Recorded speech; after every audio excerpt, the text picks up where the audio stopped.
ल साथीहरू, यो वर्षको हाम्रो धान अब हामीले काट्दैछौँ। आज म तपाईँहरूलाई मेरो साथीहरूले धान काटेको म आज हजुरहरूलाई देखाउँछु। ल हेर्नुहोस्, यहाँ मेरो पछाडि साथीहरूले धान काट्दै हुनुहुन्छ। ल साथीहरू के भनौँ? हामी त मास्क लगाएर काटेछौँ जम्मै पासेर धानले। यो बारी होइन, यो धान खेत हो।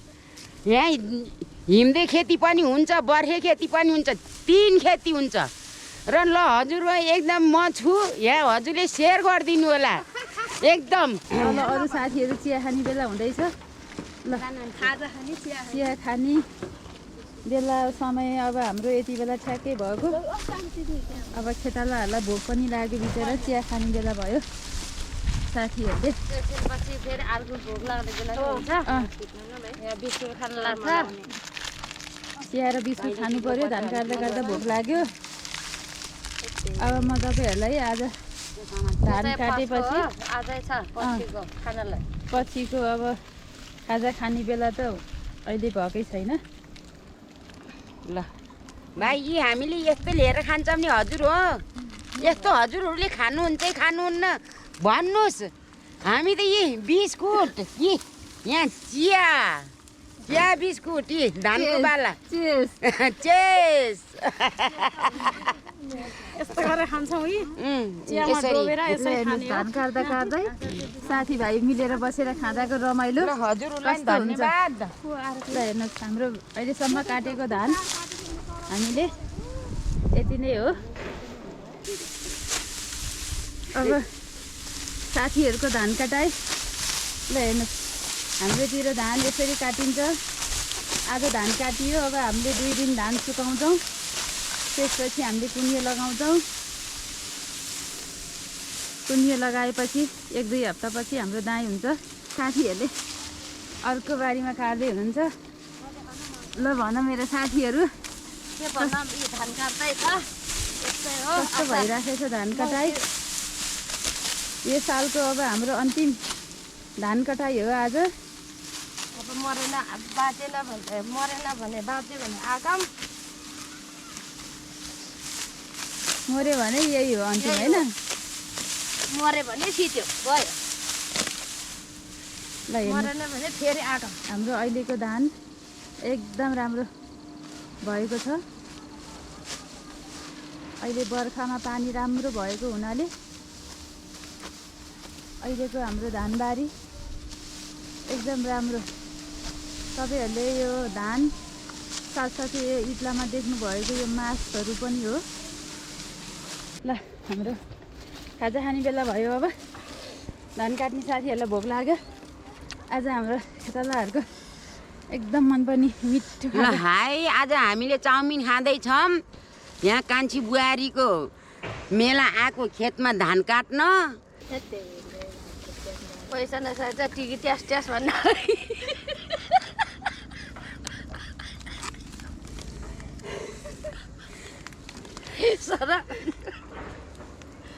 धान काट्ने खेतालाहरूले घरिघरि जोगिङ पनि खुब राम्रो गर्छन्।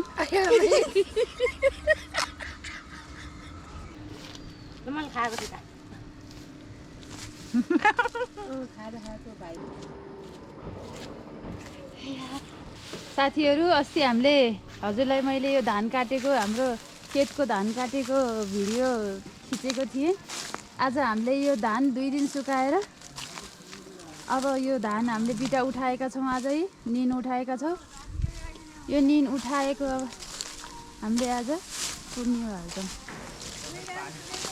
खेती किसान गर्दाखेरि दुःख हुन्छ। अब यो खलो खुर्केर कुनिया लाउनलाई सुरु भएको छ। प्लास्टिकमा हामी धान काटेर अहिले हाम्रो यहाँ धान लाउनको सारा जताततै घुइँचो छ। यता यो तलपट्टि तपाईँहरूले खेतहरू देखिराख्नु भएको छ होइन।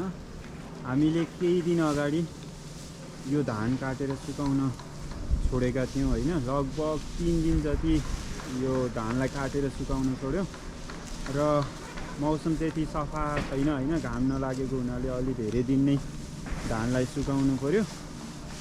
र यता तलपट्टि तपाईँहरूले देखिराख्नु भएको छ नि, केही सुकेको धानलाई खेतालाहरूले होइन, महिलाहरूले चाहिँ त्यसलाई बेटारिराखेका छन् होइन, नुन बेटारेका छन् भने यता पुरुषहरूले यो धानलाई सङ्कलन गरेर बिटा बनाएर माथि खलेगरामा लगेर जम्मा गर्दैछन् होइन, यस्तो छ। यतातिरको बोकिसके होइन, यता खेतको बिटाहरू बोकिसके र अब बाँकी यतातिर छ होइन हाम्रो खेतमा। र अहिले त यसरी धान रोप्ने चलन पनि हराइसकेको छ होइन, सबै यतातिर देख्नु भएको छ। यो पहिला होइन हामी सानो छँदाखेरि सबै खेतहरू थियो, अहिले त सबै ठुलो ठुलो अपार्टमेन्ट रिसोर्टहरू बन्न थालेको छ होइन। अब बिस्तारै यस्तो खेती किसान गर्ने चलन सायद अब पोखराको नजिकैका यी गाउँहरूमा पनि हराउनेछ।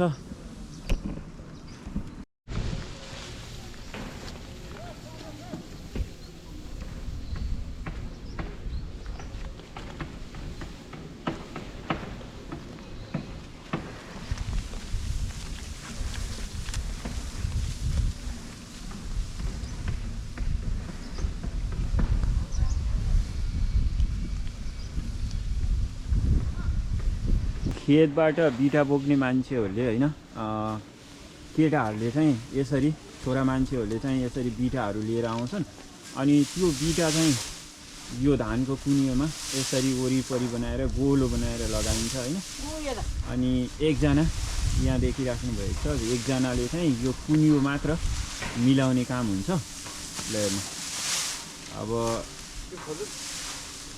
एकजनाले चाहिँ यो धानलाई होइन गोलो बनाएर, अब यो बिटाहरूलाई गोलो बनाएर मिलाउने काम हुन्छ यो कुनियोमा बसेर।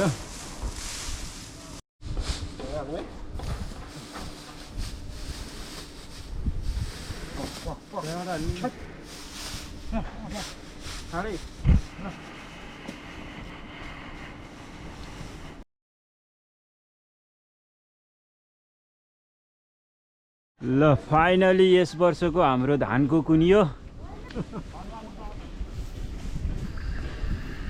गाई सिद्धियो होइन। यस्तो छ यी धानको कुनियो, यो पोखराको नजिकै लगाउने धानको कुनियो त्यति राम्रो हुँदैन होइन, यस्तो छ। अब धानको कुनिएको माथि फुलहरू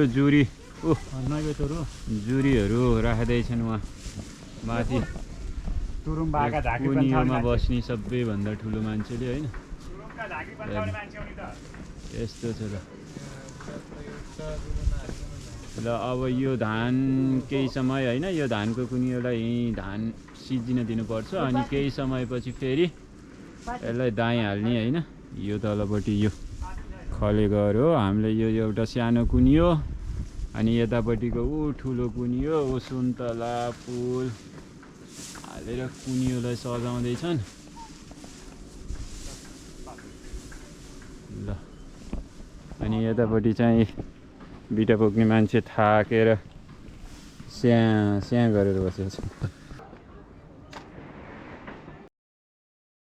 ल आज हामीले धान खेतको कुनियो लगाइसक्यौँ होइन। अनि अहिले चट्ट बसेर उयो रक्सी खानेकुरा, अब खाजा खाने बेला भएछ होइन। यस्तो चाहिँ यतापट्टि राजेश हमाल भन्ने मान्छे जन्तु यस्तो छ होइन, घामले अलि देखिएन यतापट्टिबाट। र अब फेरि अर्को नेक्स्ट अब धानको कुनियो लगाइयो होइन, अब दाइँ हालिन्छ केही दिनपछि।